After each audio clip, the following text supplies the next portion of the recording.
A Haunting in Venice and No One Will Save You.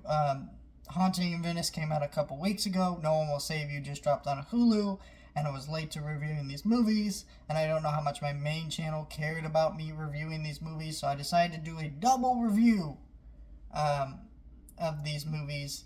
Because I didn't really have a lot to say about Haunting in Venice. I'll just say this. I really did not care for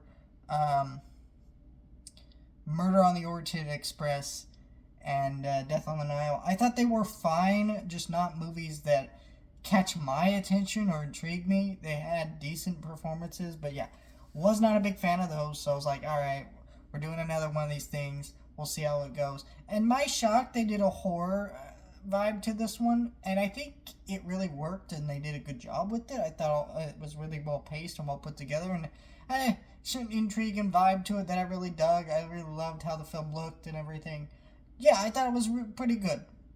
Not good enough for me to ever watch again. I think it had the same issues as the other movies, which is that these mysteries aren't very well constructed. I feel like when I watch something like Knives Out, I really am just impressed by the trick of how everything's wound up and put together. And then you watch these movies, and they're pretty simplistic. They work for their audience that comes to see these movies. Though this one did not, unfortunately, because this one was terribly marketed.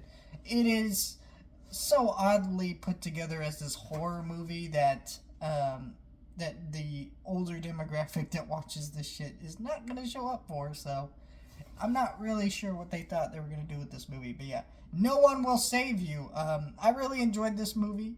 Caitlin Dever, I think that's the actress's name. She's a really good actress, and I love seeing her and stuff. Ever since I discovered her in Booksmart, and she is very good in this movie and very clever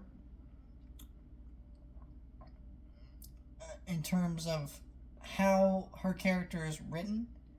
She didn't write the character. I don't know. That was an odd way I phrased that, but still, I thought all that was interesting. You kind of understand enough about it. The way this movie is all constructed and paced. There's so many weird directions this movie goes. It's pretty much set up like a simple,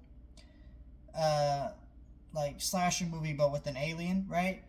And I think that's really interesting. But the way it becomes something so much deeper than that, the more the movie goes on, and in a way that made me intrigued because I wanted to watch it again, but also it left me feeling like Beau is Afraid, where that movie had so much I didn't understand, and it was kind of a hard watch, but it did make me want to go back to maybe learn and understand more. Except this one film, I can do that and see myself doing that a lot sooner because it's only an hour and a half, where like Beau is Afraid is over 3 hours long, and yeah, that was not a great choice on Ari Aster's parts. Or maybe it was. I don't really know what he was going for that movie. But hey.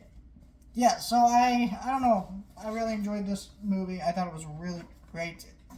Honestly, maybe on my best year list. Not really sure. But yeah, really enjoyed it. Let me know your thoughts. Like, share, and subscribe.